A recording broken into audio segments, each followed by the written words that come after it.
Hi, இன்றைக்கி நம்ம கிச்சனில் ஒரு டொமேட்டோ ரைஸ் தான் பார்க்க போகிறோம். இது வந்து நார்மல் டொமேட்டோ ரைஸ் மாதிரி இருக்காது, இது குலைவாக இருக்கும். இதை செஞ்சு சாப்பிட்டு பாருங்கள். அதுக்கப்புறம் அடிக்கடி உங்கள் வீட்டில் கேட்பாங்க. அதுக்கு நம்ம வந்து குக்கரில் வந்து ஆயில் ஊற்றிட்டு தாளிக்கிறதுக்கு பிரிஞ்சி இலை, பட்டை, சோம்பு, கருவேப்பிலை, அதுக்கப்புறமா ஒரு பெரிய ஆனியன் வந்து ஸ்லைஸாக கட் பண்ணி வச்சுருக்கேன். அதை சேர்த்து நல்லா வதக்கி விடுங்க.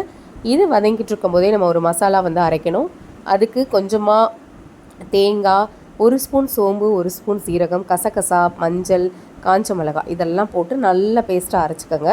இப்போ நம்மளுக்கு வெங்காயம் நல்லா வதங்கி வந்துருச்சு. இந்த டைமில் தக்காளி சேர்த்துக்கோங்க. நீங்கள் எவ்வளோ குவான்டிட்டி செய்கிறீங்களோ அதுக்கேற்ற மாதிரி தக்காளியும் வெங்காயமும் குவான்டிட்டி அதிகம் பண்ணிக்கோங்க. இதை நல்லா உப்பு சேர்த்து நல்லா வதக்கி விட்டுக்கோங்க.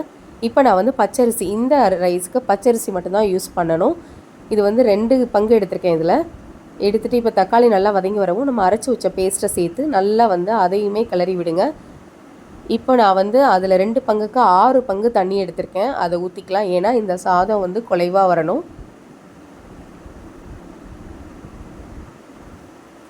இப்போ இதில் உப்பு சேர்த்து நல்லா கொதிக்க விட்டுட்டு இப்போ அரிசி ஆட் பண்ணிக்கோங்க. அரிசி ஆட் பண்ணி நல்லா கலந்து விட்டுக்கோங்க. இப்போ கூடவே வந்து 2 ஸ்பூன் நெய் கலந்துக்கோங்க.